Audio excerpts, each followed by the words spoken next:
وی 50,000 کاله کې الله پاک د دنیا اقلیم چې کوم دی دا ګرد چاپېره تاوی دسي. خو مهم او اساسي موضوع چې د زمونږ د اقلیم بدلون ده. نبی علیه السلام هم دې ټکي ته د حدیث کې اشاره کړې ده چې د دنیا اقلیم چې کوم دی نو دا بدلیدونکی دی. نو د یورپ اقلیم چې کوم دی دا به وګورئ په سعودي کې.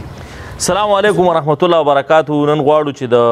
اقلیم په بدلون باندې خبرو کو. تاسو ته بهتره معلومه ده چې نن سبا په نړیوالي میډیا کې هر ورځ که موږ تاسو خبرونه اورو د اقلیم په بدلون باندې یو خبره پکې کېږي او کلایمټ چینج دا یو نړیواله موضوع ده او په نړیواله کچه باندې خلک لګېدي دي چې وایي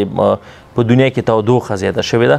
راځئ دا موضوع د اسلام د نظره ګورو چې په اسلام کې دغه د اقلیم بدلون کوم اصل لري او زیاتره به تاسو په سوشل میډیا کې لیدلي وي د سعودي ځمکه شنه شوې ده. زیات علما یا داسې خلک هغه نشرات موږ ګورو وایي سعودي ځمکه چې کله شنه شي نو قیامت راځي. دې خبره باندې هم بحث کوو خو مهم او اساسي موضوع چې د زمونږ د اقلیم بدلون ده. زه عادل خان شینواری او ما سره استاد محترم محمد یاسین احمدي را سره دی. احمدي صاحب اقلیم به ریښې بدلیږي؟ هو په دې را روانو څو کلونو کې او اوس هم داسې علامات راښکاره شوي دي. نو د یورپ اقلیم چې کوم دی دا به وګورئ په سعودي کې. په سعودي کې او څنګه به د یورپ اقلیم دی خو وګورم هلته چې کوم بارانونه دي که نه دا به په سعودي کې شروع شي. او دا بارانونه ځکه نبي علیه السلام د حدیث شریف ته اشاره کړې او سعودي ښودلې او نبي علیه السلام ارض العرب ښودلې ده. نبي علیه السلام فرمایي وی لا تقوم الساعة وی قیامت به تر هغې پورې قایم نشي حتی تعود تر دې پورې چې راوګرځي بېرته واپس شي. ارض العرب ځمکه د عربو مروجا و انهارا ویالې او نهرونه او ویالې به پکې روانې شي. یعنې سعودي به دومره آباد حدیث شریف ته نبي علیه السلام تعوده ښودلی یعنې واپس به شي. بیا یو عالم دی په دې باندې کتاب لیکلی نو هغه ویلي وي 50,000 کاله کې الله پاک د دنیا اقلیم چې کوم دی دا تاوی. بیا نبي علیه السلام دا سعودي ولې وښودو ولې بل ځای ونه ښود بل ځای ولې ونه ښودو نو دې کې یو څو خبرې شته دی. نو دې باره کې د سعودي باره کې لږ معلومات درته کوم. مهرباني. نو خپله د سعودي جزیره چې کوم ده او دا خوشه ممالک چې کوم دا د دنیا منځ دی او بیا په سعودي کې چې کوم دی دا بیت الله شریف چې کوم دی دا کوټه دا خپله منځ دی. او ځکه قرآن کې چې کوم دی الله پاک چې کله هم د ځمکې یادونه کړې ده او د اسمانونو نو ځمکه او اسمان دی چې کوم دی ځمکه د مرکزیت په نوم باندې یاده کړې ده. د اسمان په مقابل کې ځمکه یاده کړې ده الله پاک. نو تقریبا قرآن که موږ مطالعه کړو 401 کراتې په قرآن کې ځمکې یادونه الله پاک کړې ده. 401 کراتې دا ډېر زیات تعداد دی چې الله پاک د ځمکې په باره کې غرونو په باره کې او د قاري چې کوم دي د ځمکې که نه ولوي و چې دې باره کې دي که معلومات ورکړي. بیا الله جل جلاله چې کله ځمکه پیدا کوله نو اول چې کوم دی د بیت الله شریف د کوټې ساحه چې کوم دی پیدا کړه ځکه نبي علیه السلام فرمایي وی په دغه ځای کې خشخا پیدا شوه سجده غوندې پیدا شو. خو بیا د دې نه مخکې چې الله پاک دغه ځګ پیدا کړو د اوبو په مخ کې د پاسه نو د اوبه چې کوم یو وخت داسې و په دې ځمکه باندې چې اوبه نه وي د اوبه چې کوم دی دا د ځمکې کې دن نه وي. لکه ساینس هم دا خبره ثابته کړې قرآن هم ورته اشاره کړې. لکه قرآن کې الله پاک فرمایي چې ما ځمکه پیدا کړه بیا ما اسمانونه پیدا کړو وی والارض بعد ذلک دحاها وي ځمکه مې بیا د دې نه وروسته بیا وغوړوله. بیا څه فرمایي وي اخرج منها ماءها وي دې ځمکې نه مې اوبه راویستې. یعنې دغه کوم سیندونه نهرونه چې سمندرونه دا سمندرونه دا ټول د ځمکې نه الله راایستي دي. دا اوله کې چې ځمکه جوړ شو دا سمندرونه او دا پکې نو دا د ځمکې په منځ کې ګیرو لکه څاګانو کې مې اوبه چې دي بیا د ځمکې منځ نه الله راایستلي دي. دا بیا قرآن کې اشاره شته حدیث کې اشاره ده چې 2 ورځو کې الله پاک دا ترتیبات جوړ کړو نباتات یې جوړ کړو غرونه پیدا کړل پکې او دا ټول نظام یې په ځمکه کې جوړ کړ پیدا کړ معادن یې پیدا کړل پکې. نو بیا عجیبه نکته پکې دا ده چې لکه قرآن کې الله پاک یومین لفظ ذکر کړی چې 2 ورځو کې خو قرآن کې چې کله یوم ټکی راشي نو یو زبنګ او ستاسې د ځمکې ورځې دي که نه چې هغه 4 ساعته بیا که موږ ورته چې وګورو نو د هر ستوري بیا خپلې ورځې او شپې دي. نو د الله د ذات سره چې کوم ورځ ده نو هغه تقریبا د ځمکې د ورځو 50,000 کاله برابره ده. یعنې په موږ باندې چې 50,000 کاله تېرېږي نو د الله سره چې کوم دغه دی که نه نو بره د اسمانونه بره یعنې دلته چې کوم دی 50,000 کاله ده لکه قیامت کې به یو ورځ چې کوم دی 50,000 کالې نو دې باندې چې 2 ورځې تېرې شوي نو معنا دا چې 100,000 کاله په دې باندې تېر شوي دي. په دې 100,000 کلونو کې الله پاک د اوبه ایستلي دي او بیا چې کوم دی نباتات او د ځمکه چې کوم ده په دې کې شینکۍ او یعنې 100,000 کاله د ځمکه همدغسې وچ او شړه پرته وه غیر د اوبو نه او دې باندې کلونه ډېر زیات وخت تېر شوی که نه. دغه چې الله پاک ور باندې پیدا کړو دین اوبر ویسي او بیا د بیت الله شریف ګر چاپیره نبی علیہ السلام فرمای چې الله پاک د ازمکه خورا کړه نو کله چې د ازمکه ګر چاپیره ټول نه خورا کړه قرآن کې الله پاک دې ټکی ته اشاره کړې ده مکه ته چې کوم د ام القرى ویلې ده ام القرى د ټول ازمکه مور د ټول ازمکه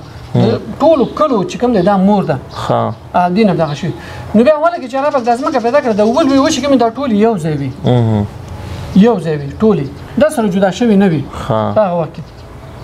اکثره کته وګوري په خوانه تاریخ چې وګوري نو ته به دسي د تاریخ کې به دغه کې ټول د عراق او ایران او سعودي او د یونان او د دې ممالکو تاریخ په کې راخلي بالکل نو اول کوم ممالک چې کوم کنه نو هغه ټول جزیره وي شړو په هغه وخت بیا راکین وروسته په دې ځمکه باندې زلزلې راغلي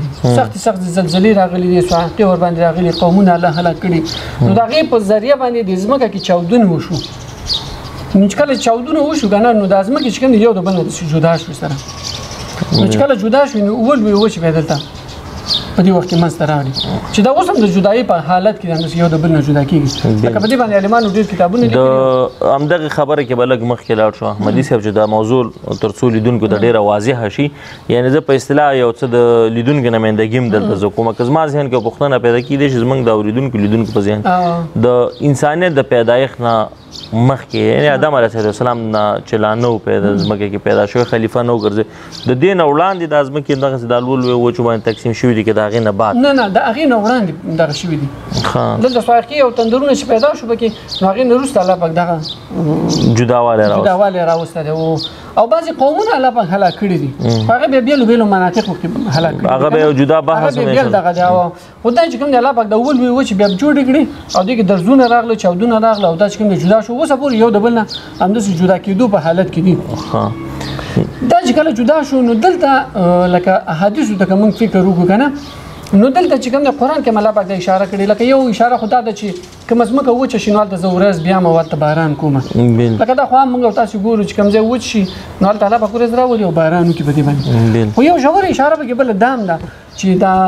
نبي علیه السلام هم دې ټکي ته د حدیث کې اشاره کړې ده چې د دنیا اقلیم چې کوم دی نو دا بدلیدونکی دی لکه د یورپ اقلیم چې کوم دی هغه اسیا ته انتقال شي اسیا اقلیم چې کوم دی دا یورپ ته انتقال شي اکثره کوم ګورو هم د غربیان یا د غرب یا یورپ والا خلک چې کوم دی هغه ډېر سخت تشویش کړي ډېر چغې مامغو شروع کړي دي دغه ته کنه نو نبی علیه السلام دا خوشخبری ورکړې ده وی لا تقوم الساعه قیامت به تر هغې پورې قایم نشي حتی تعود ارض العرب مروجا وانهارا تر دې پورې چې د عربو ځمکه د سعودي او د دوبۍ او قطر او دغه ممالک که نه دا شي مروجا نهرون ویالې او انهار او نهرونه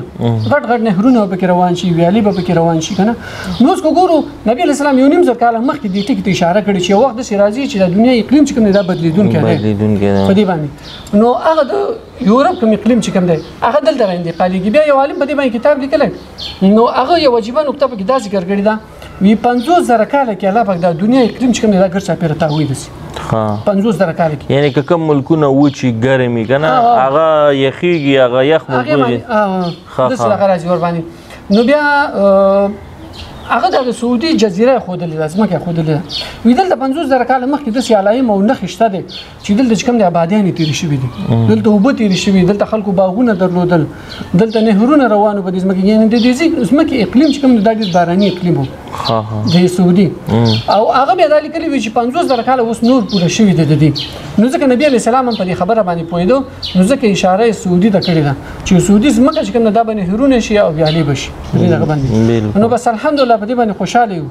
ان شاء الله چې الله پاک به باراني موسمونه راوړي یعنې ساینس یوه څېړنه کړې ده چې سعودي ځمکه پخوا باراني وه 50,000 کاله هغه وخت به پوره شوی او هغه وخت پوره شوی دی او نبي علیه السلام چې کوم دی هغه هم د اشاره کړې ده ورته چې سعودي ځمکه چې کوم ده دا به نهرونه شي او ویالې به شي یعنې دا د یورپ کوم اقلیم چې کوم دی دا به دې په لور انتقال شي دا خو ډېره ښه خبره ده اوس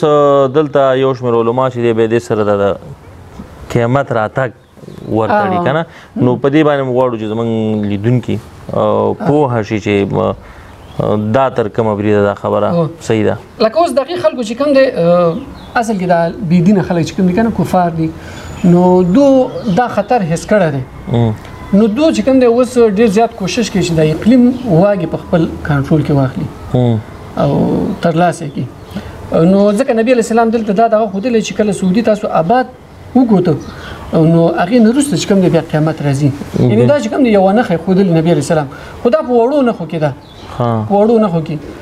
دا یو نښه شته یعنی کېدای شي دې باندې یو 1000 کاله 2000 کاله تیر شي نه هسې خو نبي علیه السلام ډېرې نښې ښودلې دي حتی عیسی علیه السلام نه وروسته هم دا دنیا ډېر وخته پورې بابا دی داسې نه چې سعودي کې تاسو بارونه وکړه بس نصیبه قیامت راځي نه قیامت خو ډېر وروستی دی خو دا چې کوم دی دا قیامت نښه ده چې یو نښه یې الله پاک ذکر کړې نو احمدي صاحب آیا اوس نړیواله کچه باندې هڅې روانې دي که نه اسلام دین هم د ساینس سره مخالف نه دی بلکې ساینس چې دی اشاري هغه اخذ چې دی د اسلام څخه کی اسلام څه وایي چې ساینس یا انسان داسې کولی شي چې د اقلیم بدلون کې رول ادا کړي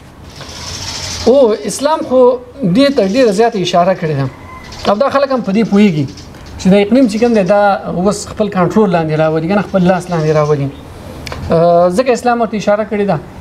یعنی یو وخت دو کولی شي یعنی دا هڅې چې کوم دي دو کامیابې دي چې د اقلیم چې کوم دی دا په خپل لاس کې واخلي ځکه دا الله غواړي چې داسې کار وکړي بعضې وخت کې الله پاک امتحانا داسې یو غلبه ورکړي بعضې خلکو ته هسې مسلمانانو معلومې کافره معلومې چې ورګه دود شګې که نه ځکه نبي علیه السلام فرمایي وي دجال چې کله روزي دجال نو هغه به یو قوم ته لاړ شي قوم ته به لاړ شي نو چې ایسته هغه قوم ته به وي چې ما باندې ایمان راوړی هغه قوم ورته نه موږ په تا ایمان نه راوړو ته خدای نه زموږه نو هغه به وي چې باران ته حکم وکړي چې باران ودرېږي نو چې باران به ودرېږي نو ګوره دلته یو نبي علیه السلام یو اشاره ورکړه چې دوی کولی شي چې د اقلیم چې کوم دی دا په خپل کنټرول کې راولي یعنی د ځان سره چې کوم دی دا یو ساینسي طاقت دی چې دا باران چې کوم دی دا په خپل لکه اوس یې نښې ثابتې شوي دي یعنی بعض ممالک کولی شي چې یو ځای کې باران وکړي مصنوعي باران چې ورته کوي دغه نښې را څرګندې شوي دي چې بل ځای ته به لاړ شي خلک به خبر ومني نو چې یو خلکو باندې به وچکالي وي خلکو باندې به بارانونه شروع کړي یعنې د په امر باندې به باران شروع شي نبي علیه السلام فرمایي وي د ورځې به دې خلکو غواګانې لاړې شي هغې مخ نه چې را روانې وي شودونه به یې د غولانځې پړسېدلي چې ازاده به را روانې یعنې دومره به دوی واښه خوړلي داسې یو بارانونه به دې خلکو باندې شروع شي نو مطلب د حدیث نه معلومیږي چې د اقلیم چې کوم دی دا به ټول د دجال په لاس کې یعنی دا خلک کولی شي چې دا کار ترسره کړي د ساینس په ذریعه باندې امکان شته دی او دا نبی علیه السلام په خپله ویلي دي ځکه دجال چې کوم دی کولی شي چې بعضې خلکو باندې بارانونه ووري او بعضې خلکو باندې وچکالي راولي او دا د بل حدیث نه معلومیږي حدیث نه معلومیږي چې دجال د راوتو نه مخکې 3 سنوات خدا 3 دوکې کلونه وي نو هغه په یو کال باندې لکه دا د راتګ نه مخکې په دې خلکو باندې وچکالي راولي چې خلک وځورېږي چې دا یو دم راښکاره شي هغه وخت چې خلکو باندې بارانونه شروع کړي چې خلک یې خبره ومني نو 3 کاله چې کوم دی دا باران کاتب راځي او د امر سره به راځي د په اشاره باندې د اقلیم بالا کې زه یو څو خبرې ورته کوم خو دا خبرې لکه زما تاسو ته مخکې ویلي که نه چې اعتراض څوک کوي یا څوک انکار کوي زما دې خبرونه که نه ځکه بعض دا خبرې داسې دي یو سړی مطالعه ونی کې هغه ورته عجیبه ښکاري بیا ځکه ما تاسو ته مخکې ویل چې اسلام هغه ساینس ته اشاره کړې ده چې هغې ته اوس د خلکو له ذهن نه رسېدلی بالکل نو که بیا بعضې سړي سره داسې اعتراض پیدا کېده نو بیا به ما باندې لکه رد به کوي که نه مدلل رد که نه بالکل یعنی دلیل وراوړي به خبره کوي که نه داسې نه شي چې لکه بیا په دې باندې ډېر سخت سړی خفه هم شي که نه چې بس یو سړی بړستن کې پروت یې ولیږي چې والا داسې دی او داسې دی ډېر داسې ګډې وډې خبرې ولیکي بعضې خلک بالکل نو ګوره که چا ذهن نه رسېده دې خبرو ته نو دا سړی د خیر د پوښتنه وکړي د موږ نه پوښتنه دې وکړي که موږ ورته ځواب ورکړو صحیح ځواب او قانع کېدونکی و دې باندې کني نو ډېره زیاته مننه کوم احمدي صاحب بالکل یو ورور موږ باندې ډېر سخت انتقاد کړو بیا ما د زده کړو باره کې ترې پوښتنه وکړه هغې معلومات رانه کړو خو بل کس ویل دا زه پیژنم شپږم پاس دی که نه نو دا معلوماتي خپرونې دي او معلوماتي خپرونه ما چار کړه څوک انتقاد کوي باید هغه معلومات ولري او موږ ته معلومات راکړي چې دا خبره ستا غلطه په دغه دلیلونه غلطه نو ډېره زیاته مننه کوم دا و د اقلیم د بدلون باره کې زموږ خپرونه او معلومات په دې هیله چې خوښ شوي مې او د نورو سره شریک کړي. السلام علیکم ورحمت الله.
ځمکه یاده کړې ده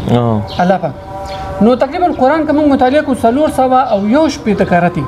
په قرآن کې ځمکې یادونه الله پاک کړې ده 400 کراتې دا ډېر زیات تعداد دی بالکل چې الله پاک د ځمکې په باره کې غرونو په باره کې او د